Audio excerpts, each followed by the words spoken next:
We all have areas that we can improve. For me, I remember I had locked on a goal as a teenager of what I was going to be doing today. So I was working as a 21-year-old. Later, I was working for a senator in Washington, D.C. I learned that I didn't want to be in politics, right?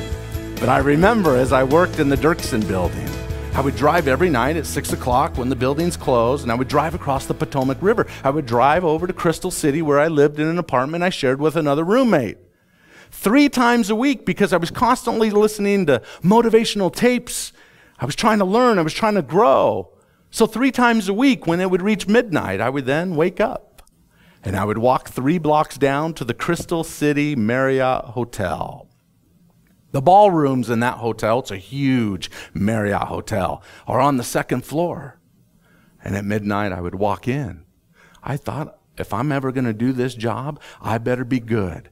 I better practice on my craft, right? Because it's not going to come natural. I'm going to have to work at it.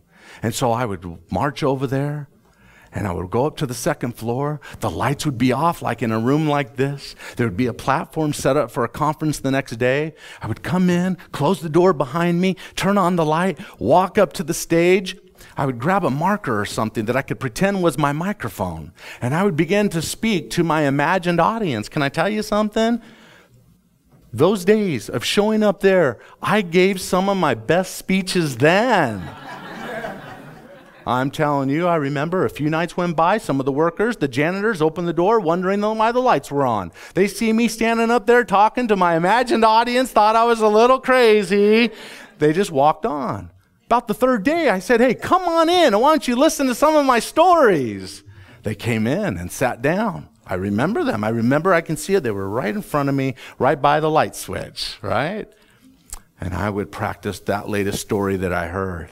I would practice that latest quote that I couldn't remember, right?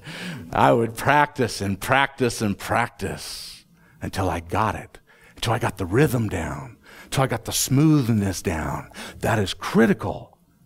And I would practice. They would come in. They would listen to me. They gave me immediate feedback. When I would tell a joke and they liked it, they would clap. When I would tell a joke and they didn't like it, they wouldn't clap. I knew I would never tell that joke again. Oh, it was awesome. What was pretty cool is I would do it for weeks, and then I would get lazy and I would skip a night that I would normally be there. Guess what? I would come back the following night, and the workers would come in and say, we were here last night waiting for you. You never showed up.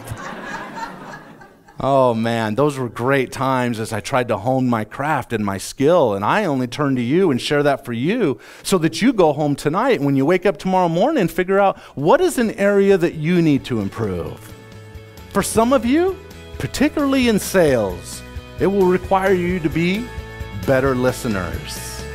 A sign of a great conversationalist is someone who will ask questions and then listen 80% of the time. Critical. Hearing is a faculty, but listening is a skill.